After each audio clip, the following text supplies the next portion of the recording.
Bloomberg is doing this really excellent series on Wall Street bankers. And one aspect of their series that they're focusing on is the cut in the bonuses that these top executives are getting paid. Now, these Wall Street firms and these banks are making less revenue, and as a result, they're giving out less in bonuses. And look, these executives are really, really hurting, okay? And they share their experience in Bloomberg. So in the article, one of the people quoted is M. Todd Henderson. He's a law professor who's only making a measly $250,000 a year. Oh my God, is he going to be all right? I don't know how he's making it. I just don't know. Right. He says that yes, terminal diseases are worse than getting the flu, but you suffer when you get the flu. No, you do indeed. I have the flu now, and you know what? It's not quite cancer, but I am suffering. You're really suffering. Okay, all right, look. That's the whole problem with these guys. They have no sense of perspective, right?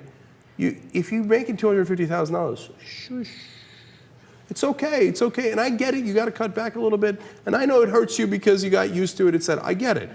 Just shush, okay? Don't go around whining about it. But you know what it is? And it's the number one thing that annoys us. We've talked about this before. It's that sense of entitlement, right? You make good money at some point in your life, and you think that that money is going to continue to flow throughout the rest of your life, regardless of what you do. So you go out there, you make extravagant purchases, you put all your kids in private school, which isn't a bad thing, don't get me wrong. But then you buy like a rental property in the Hamptons, and then you buy like some vacation property in Florence. And you're like, but what am I going to do? I'm only making $250,000 a year. I can't afford my rental property in Florence. No, but that's literal. So let me give you some examples here. Andrew Schiff is one of the guys they're talking about, and he is in the financial industry, and he earns $350,000, but he says after taxes, that's about $200,000. Yeah, after taxes, $200,000 is a ton of money, right? That's after taxes. So he's making $350,000 overall, right? But he's got kids in private school in Kent, Connecticut. He's got a summer rental, and he wanted to upgrade his $1.5 million house. But he says it's in New York, so the brownstone is not even that large. I'd like to have a larger house. I have his exact quote on that. Okay. He says, I'm crammed into 1,200 square feet. I don't have a dishwasher. We do all our dishes by hand. It's only a $1.5 million house. What's the poor guy going to do? He doesn't even necessarily have the money for a remodeling now. Okay, look, and I'm not saying you're the richest guy in New York. I get it. There are much larger houses in New York. And some people are so rich they don't have to worry about the private school for their kids or their summer rental. But you can't complain about your summer rental. You just can't. Other people don't have summer rentals, okay? They don't have a $1.5 million house. They don't make $350,000. You have to have some sense in your head, but they don't. They really think that what they're talking about is like a really sad sob story. And they're pissed we don't understand it. There's more. I just love these quotes. They're just golden, okay? Another Wall Street executive said, on a recent Sunday, he drove to Fairway Market in the Red Hook section of Brooklyn to buy discounted salmon for $5.99 a pound. Oh, no. He must have a salmon. Daniel Arbany is his name. Yeah. He says it gets worse. It's more tragic. He says he's no longer going on his annual ski trips to Whistler, Tahoe, or Aspen. I do declare, if you're not going to Aspen, what do you do on an annual ski trip? Oh, don't tell me you're skiing in the Poconos. Come on, man. How do you say that to the press and think like, oh, man, that was a good story. I'm glad I got that off my chest. They really feel sympathy for me. I know. 2 more quotes for you. People who don't have money don't understand the stress. Oh, I love that quote. It's like the quote of the year.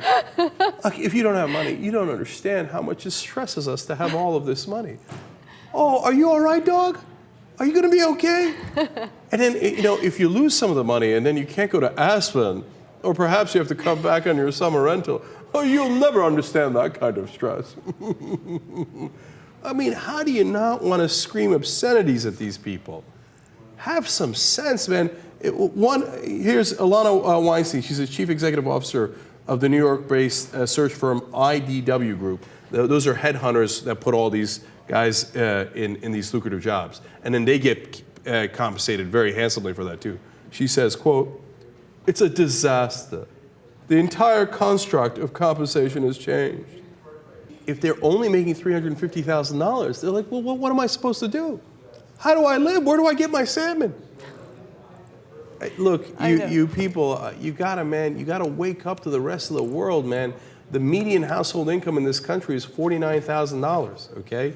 And I'm not even talking about the average. The average is lower, actually. The median is $49,000, meaning half the people get less than that. You know that 15% of this country is below the poverty line? And actually, the quote that actually drove me the craziest said, if you're making $50,000 and your salary gets down to $40,000 and you have to cut, it's very severe to you. But it's no less severe to these other people with these big numbers. No, you're wrong. That's not true at all. If you're making $500,000 and it gets cut to $400,000, I get it, man. You want the best for your kids. You want to send them to private school, et cetera. You might not be able to do that. I get that it hurts you. I'm not saying it doesn't hurt, right? But it doesn't hurt as much as a person who goes from $50,000 to $40,000. Then you might not be able to feed your kids, depending on how many kids you got. You might not be able to afford your rent at a very, very modest apartment. I mean, you can't afford the fundamentals. You know how much stress that puts you under? We're not talking about your goddamn summer rental here when you get cut from $50,000 to $40,000. And the fact that they don't understand that is, I think, the biggest problem. Definitely. I mean, we're talking about the necessities for survival when it comes to the middle class and the working class. In this case, we're talking about luxury. We're talking about things that you do for pleasure. And you can live without those things. 1 in 5 Americans at this point cannot afford to put food on their table. It's too expensive for them. I mean, that's Why don't ridiculous. they just get the $5.99 pound salmon? I mean, that guy had to travel to a different part of Brooklyn to get that. Hello, just make some sacrifices. Yeah.